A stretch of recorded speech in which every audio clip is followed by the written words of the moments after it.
Audio Jungle. Audio Jungle.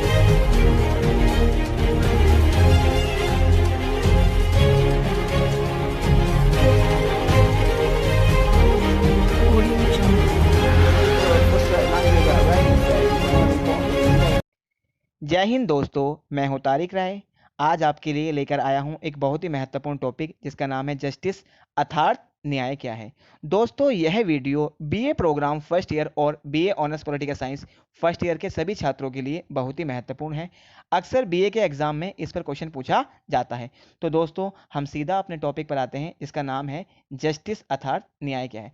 दोस्तों, इस video के माध्यम से आज हम यह समझने का प्रयास करेंगे न्याय क्या है या न्याय का क्या अर्थ है और न्याय की अवधारणा का विकास कैसे हुआ।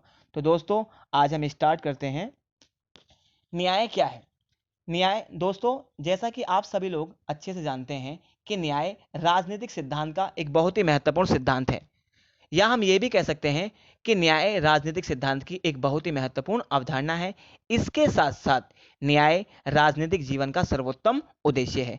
परंतु वर्तमान समय में राजनीतिक विद्वानों के बीच चर्चाओं का प्रमुख विषय न्याय न होकर अन्याय है।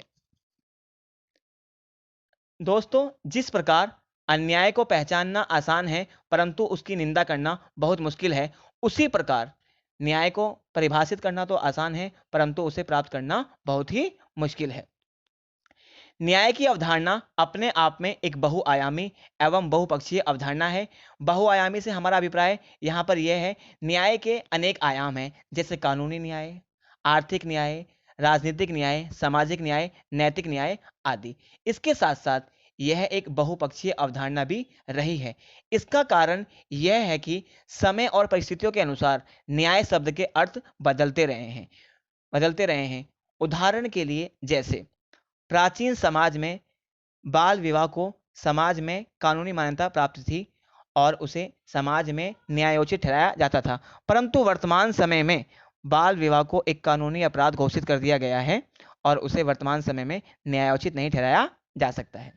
इसके साथ साथ व्यक्ति के दृष्टिकोण पर भी न्याय का अर्थ निर्भर करता है, या हम ये भी कह सकते हैं समाज के प्रत्येक व्यक्ति के लिए न्याय का अर्थ अलग अलग होता है। उदाहरण के लिए, जैसे एक गरीब व्यक्ति के लिए न्याय का अर्थ होता है गरीबी का उन्मूलन।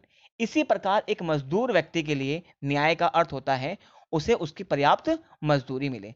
इसी प्रकार एक उपाश्रित वर्ग के लिए न्याय का अर्थ होता है एक ऐसी व्यवस्था जिसमें कोई भूखा ना हो और व्यक्ति की न्यूनतम आर्थिक आवश्यकताओं की पूर्ति हो सके। इसी प्रकार नारीवादी पुरुष के प्रभुत्व से नारी की मुक्ति को न्याय मानते हैं, या हम यह भी कह सकते हैं कि एक नारी के लिए न्याय का अर्थ होता है पुरुष के शोषण से मुक्ति। ठीक है, तो न्याय का स्वतंत्रता, समानता, संपत्ति, अधिकार, अन्य अवधारणाओं के साथ गहरा संबंध है। इन अवधारणाओं के बिना न्याय का कोई औचित्य नहीं है। तो दोस्तों, मैंने यहाँ पर इस वीडियो के माध्यम से आपको यह समझाने का प्रयास किया कि न्याय क्या है। तो मेरे ख्याल से आपको काफ़ी हद तक समझ में आया होगा। तो अब हम आगे बढ़ते हैं। न्याय को समझने के बाद कि न्याय क्या है तो हमने समझ लिया। अब हम आगे चर्चा करेंगे न्याय का अर्थ क्या है। तो दोस्तों, जब हम जस्टिस के मीनिंग की बात करते हैं या हम न्याय के अर्थ की बात करते हैं, तो न्याय का अर्थ होता है बांधना अथवा जोड़ना। अर्थात जिस समाज में न्याय सच्चे अर्थों में स्थापित होता है, उस समाज में आपसी जुड़ाव और समन्वय देखने को मिलता है। तो दोस्तों, ये न्याय का अर्थ है जो कि बहुत ही आसान है।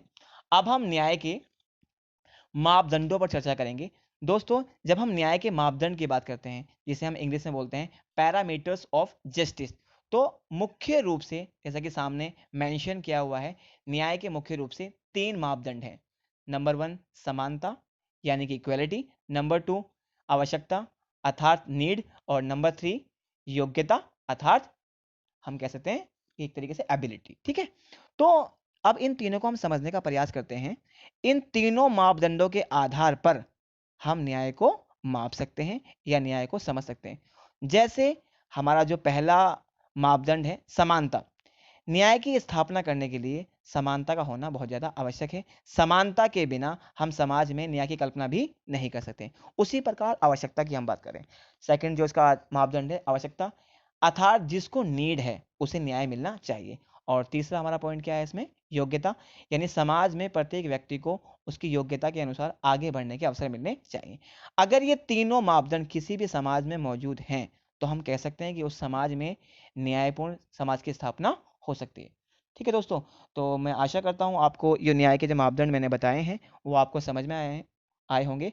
तो दोस्तों अब हम लास्ट पॉइंट पर पहुंचते हैं, जो कि हमारा टॉपिक है न्याय की अवधारणा का विकास। तो यहाँ पर हम न्याय की अवधारणा के विकास को समझने का प्रयास करेंगे।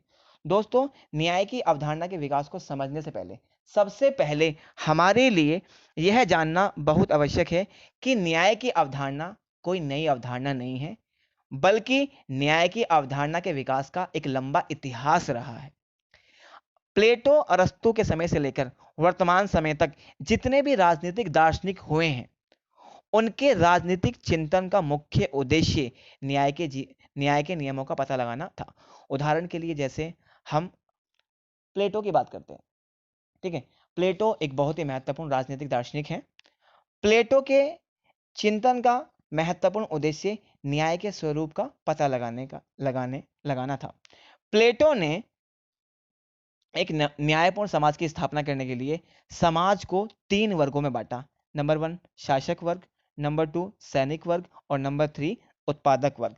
और प्लेटो ने यह तर्क दिया, यदि समाज के ये तीनों वर्ग निष्ठापूर्वक अपने अपने कर्तव्यों का पालन करेंगे तो उस समाज की व्यवस्था न्यायपूर्ण होगी। इसके साथ साथ अरस्तु ने भी न्याय की अवधारणा के विकास में बहुत ही महत्वपूर्ण योगदान दिया है। अरस्तु ने वितरणात्मक न्याय के सिद्धांत पर जोर दिया है। वितरणात्मक न्याय का संबंध या सरोकार सम्मान अथवा धन संपदा के वितरण से है। इसका मूल सिद्धांत यह है कि समान लोगों के साथ समान व्यवहार किया जाए, परंतु इसके लिए सबसे पहले यह जानना बहुत आवश्यक है कि नागरिकों को किस आधार पर समान अथवा असमान समझा जाएगा। तो दोस्तों, अरस्तु का यह मानना था कि वितरणात्मक न्याय के सिद्धांत के अंतर्गत पद प्रतिष्ठा और धन संपदा के संबंध में सबको समान हिस्सा नहीं मिलना चाहिए, बल्कि अरस्तु का यह कहना था कि व्यक्तियों के साथ योग्यता अनुसार व्यवहार करना ही न्याय है। समाज में व्यक्तियों के योगदान के अनुरूप ही उन्हें पद प्रतिष्ठा मिलनी चाहिए, अर्थात समाज के प्रत्येक व्यक्ति को अपनी अपनी योग्यता के अनुसार हिस्सा मिलना चाहिए। तो इस प्रकार दोस्तों, मैंने आपको यह समझाने का प्रयास किया कि न्याय की अवधारणा के विकास में प्लेटो, अरस्तु ने महत्वपूर्ण योगदान दिया है। और हम नेक्स्ट वीडियो में, जो मेरी नेक्स्ट वीडियो होगी, उसमें जॉन रॉल्स के न्याय के सिद्धांत को विस्तार पूर्वक पढ़ने का प्रयास करेंगे। तो दोस्तों, आज के लिए बस इतना ही। अगर आपको मेरी वीडियो पसंद आई हो और अभी तक आपने मेरे चैनल को सब्सक्राइब नहीं किया है तो प्लीज़ मेरे चैनल को सब्सक्राइब कीजिए, लाइक कीजिए, शेयर कीजिए और मेरी नेक्स्ट वीडियो के नोटिफिकेशन का वेट कीजिए। Thank you very much.